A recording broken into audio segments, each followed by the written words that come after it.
Hello friends, welcome to my channel PK commerce study. तो आज की इस वीडियो में मैं आप लोगों के लिए इकोनॉमिक्स का मोस्ट इम्पोर्टेंट क्वेश्चन का आंसर लेकर आई हूँ। फ्रेंड्स, आप सभी जान रहे हैं कि अब आप लोगों का एग्ज़ाम ज़्यादा दिन नहीं रह गया है। अब इंटर के भी एग्ज़ाम बहुत जल्द हो जाएंगे, तो इंटर में भी इकोनॉमिक्स जिनका होगा तो उनके लिए यह क्वेश्चन काफ़ी यूज़फुल होने वाला है। और यूजी पीजी का भी एग्ज़ाम होने ही वाला है, तो उन लोगों के लिए भी ये क्वेश्चन बहुत ही ज़्यादा इम्पोर्टेंट होने वाला है, क्योंकि फ्रेंड्स ये इकोनॉमिक्स का मोस्ट इम्पोर्टेंट क्वेश्चन है और हर एग्ज़ाम में ये क्वेश्चन को पूछा ही जाता है।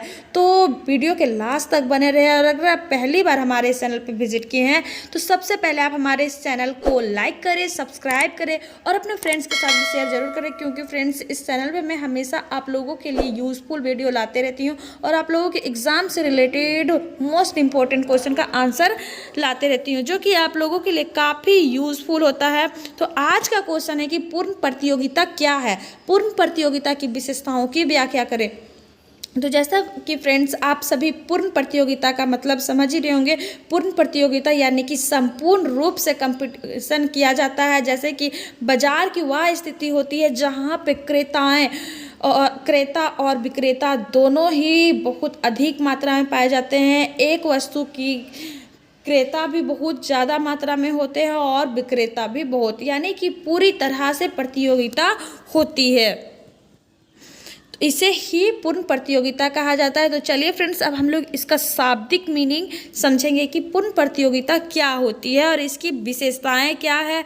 हम लोग बहुत ही अच्छे से समझेंगे इस वीडियो में, तो वीडियो के लास्ट तक ज़रूर बने रहे ताकि आप अच्छे से समझ पाएंगे। और अगर आप लोगों के एग्ज़ाम में ये क्वेश्चन आ गया तो आप लोग काफ़ी इजी वे में आसानी से इसका आंसर दे पाएंगे। तो देखिए फ्रेंड्स, पूर्ण प्रतियोगिता क्या है। पूर्ण प्रतियोगिता का अर्थ है कि पूर्ण प्रतियोगिता बाजार की वह स्थिति होती है जिसमें एक वस्तु की बहुत अधिक क्रेता तथा विक्रेता होते हैं। वह वस्तु के क्रय विक्रय के लिए उनमें परस्पर इतनी प्रतिस्पर्धा होती है कि संपूर्ण बाजार में वस्तु की एक ही मूल्य प्रचलित रहता है। जैसा कि फ्रेंड्स आप सभी एक एग्जाम्पल के माध्यम से समझ सकते हैं। जैसे कि आप डेली मार्केट को ही एग्जाम्पल में आप ले सकते हैं। जैसे डेली मार्केट में आप जाते होंगे, देखते होंगे, अगर कोई वस्तु बाज़ार में बहुत ज़्यादा मात्रा में उपलब्ध है, जैसे कि मान के चलिए आलू का हो गया या फिर टमाटर हो गया या फिर मकई के दिन में मकई को ले लीजिए, तो सभी के पास एक ही तरह के वस्तु होते हैं। तो वहाँ पे सभी वस्तु की प्राइस भी एक तरह की रखी जाती है और वहाँ पे क्रेता भी बहुत अधिक मात्रा में पहुँचते हैं। तो इस तरह से बाजार की स्थिति बनी रहती है और वस्तु का क्रय विक्रय किया जाता है। इसलिए इसे संपूर्ण बाजार की पूर्ण प्रतियोगिता भी कहा जाता है। दूसरे शब्दों में हम लोग यह समझ सकते हैं कि पूर्ण प्रतियोगिता से आशय वस्तु के क्रेताओं एवं विक्रेताओं के मध्य पूर्ण प्रतियोगिता का होना। इस प्रतियोगिता के कारण इस प्रकार के बाजार में वस्तु के मूल्य सभी स्थानों पर एक समान होते हैं। यानी कि हम सभी यह समझ सकते हैं कि पूर्ण प्रतियोगिता जब होती है तब सभी वस्तुओं की प्राइस एक होती है पूरे बाजार में, कहीं भी उच्च नीच प्राइस नहीं होती है। तो पूर्ण प्रतियोगिता होने पे वस्तुओं की मूल्य एक होती है। यहाँ पे प्रतियोगिता अधिक होने के कारण क्रेताओं को अधिक मूल्य चुकाना पड़ता है, क्योंकि एक व्यक्ति अगर किसी तरह से कम प्राइस में करके बेच रहा है अपनी वस्तु को, तो वहाँ पे लड़ाई होने की संभावना हो जाती है। इसीलिए पूरे बाजार में अगर एक तरह की वस्तु विक्रेता लेकर आया है पूरा बाजार में, तो सभी एक ही प्राइस लगाकर वस्तु की बिक्री कर रहे होते हैं। चलिए फ्रेंड्स, अब एक मैं इसकी परिभाषा के रूप में बताती हूँ कि श्रीमती जॉन रॉबिन्सन का क्या कहना है पूर्ण प्रतियोगिता को लेकर। श्री जॉन रॉबिन्सन कहते हैं कि पूर्ण प्रतियोगिता वह स्थिति उस समय पाई जाती है, पूर्ण प्रतियोगिता की स्थिति उस समय पाई जाती है जब प्रत्येक उत्पादक का उत्पादकता के लिए मांग पूर्णतया लोचदार होती है।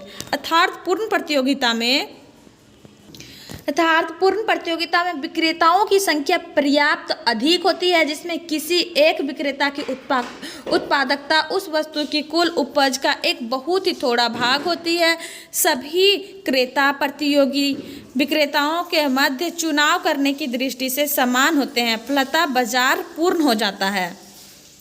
यानी फ्रेंड्स, यहाँ जॉन रॉबिन्सन का मानना है कि विक्रेताओं की संख्या पर्याप्त अधिक होती है, यानी कि जो विक्रेता होते हैं उसकी संख्या इतनी अधिक होती है कि जिससे कि किसी एक विक्रेता की जो उत्पादकता होती है, जो वस्तुएं होती है, उसकी कुल उपज का एक थोड़ा ही भाग होती है। और दूसरी यहाँ बताया गया है कि सभी क्रेता जो होते हैं, क्रेता प्रतियोगी विक्रेताओं के मध्य जो कंपटीटर एक दूसरे से कंपटीशन कर रहे होते हैं, एक ही तरह की वस्तु बहुत सारे विक्रेता लेकर बाजार जाते हैं, तो उन लोगों के बीच में चुनाव करने की दृष्टि में समान हो जाते हैं, तो फलतः बाजार पूर्ण हो जाता है। चलिए फ्रेंड्स, अब हम लोग देखते हैं कि पूर्ण प्रतियोगिता की विशेषताएं क्या होती है, पूर्ण प्रतियोगिता के कैरेक्टर क्या क्या होते हैं इसकी। तो पूर्ण प्रतियोगिता की विशेषता इस प्रकार है। पहला में दिया गया है क्रेताओं की अत्यधिक संख्या का होना, यानी कि पूर्ण प्रतियोगिता तभी होता है जब क्रेताएं जो खरीदार होते हैं बहुत ही अत्यधिक मात्रा में होते हैं और विक्रेता भी अधिक मात्रा में होते हैं, तो ऐसे में बाजार पूर्ण हो जाता है। पूर्ण प्रतियोगिता में बेचने वालों की संख्या के साथ साथ खरीदने वाले की संख्या भी अधिक होती है, जिसके कारण प्रत्येक क्रेता उद्योग के कुल उत्पादन का एक छोटा ही भाग खरीद पाता है, अर्थात वह अधिक सीमित खरीद के कारण ही वस्तु की कीमत प्रभावित करने की स्थिति में नहीं होता है।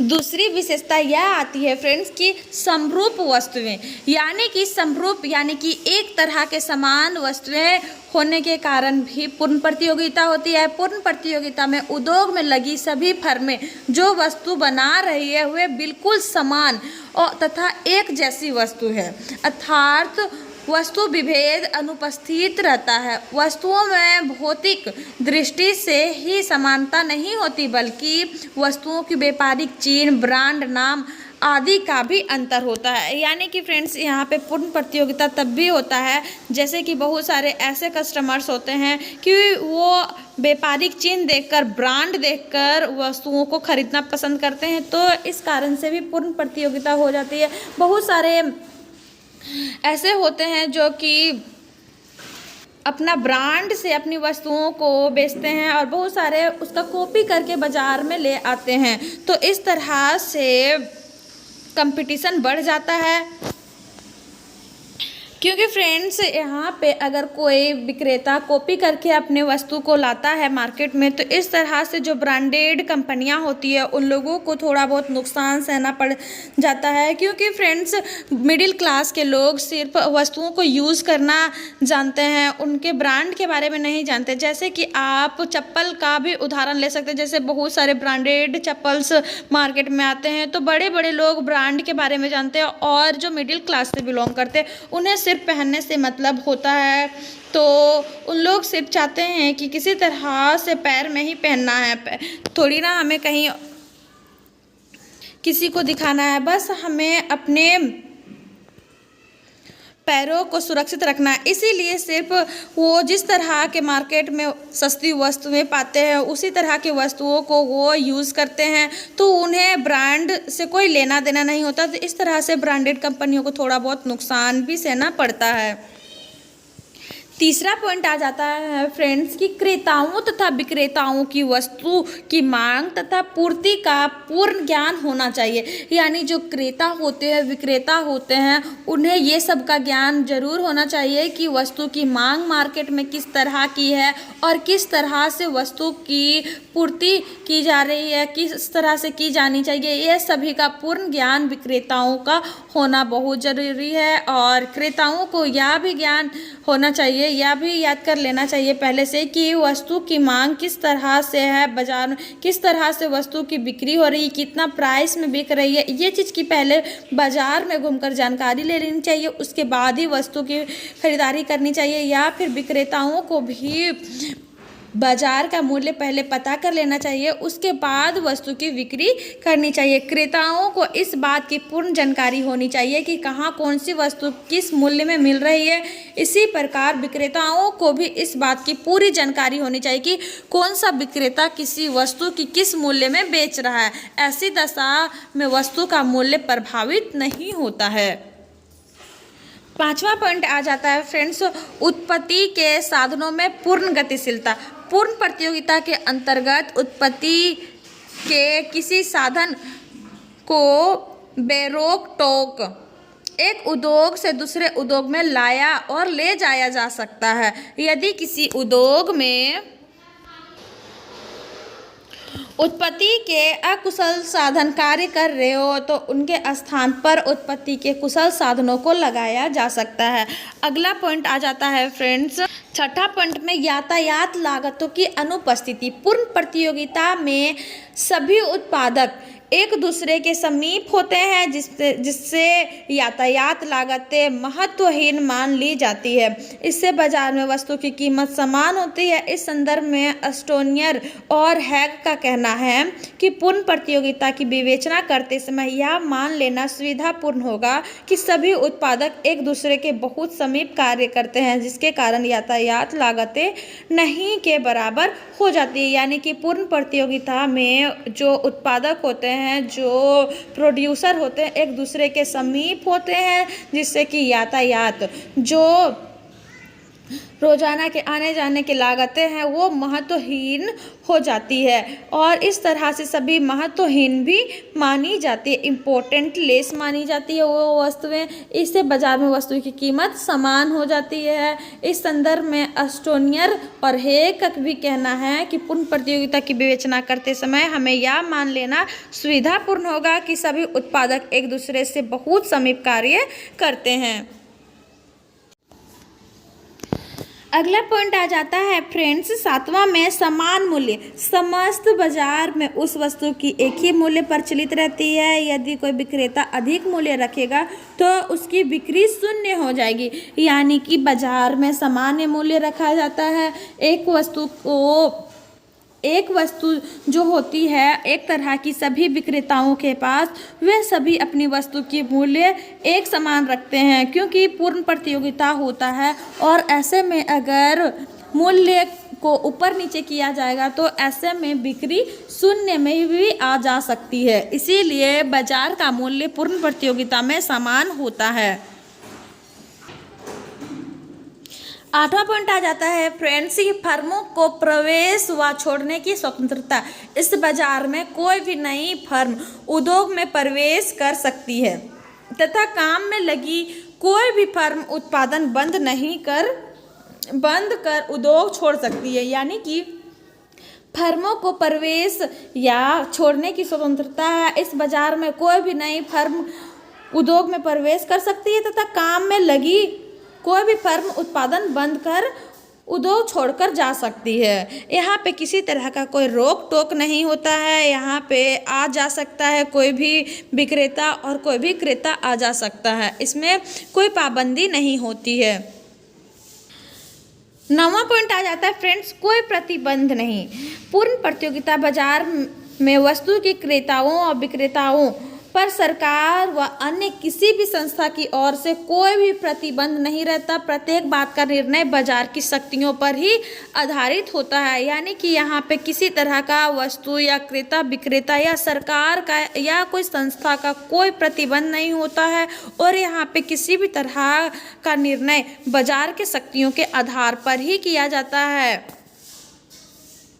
अगला पॉइंट आ जाता है विक्रय लागत का अभाव। इस स्थिति में विक्रेता विज्ञापन, प्रचार आदि का खर्च नहीं करता है। सभी फर्मों का उत्पादन समान होता है।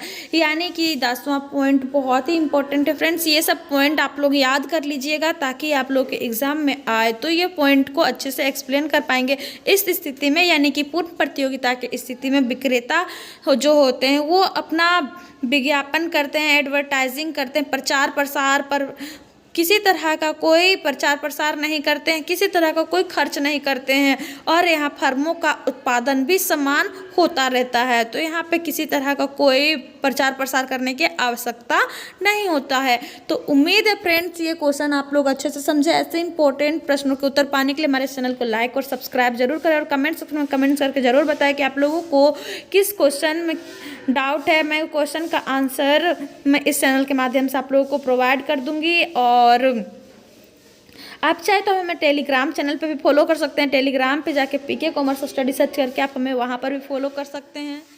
तो आज के लिए इतना ही।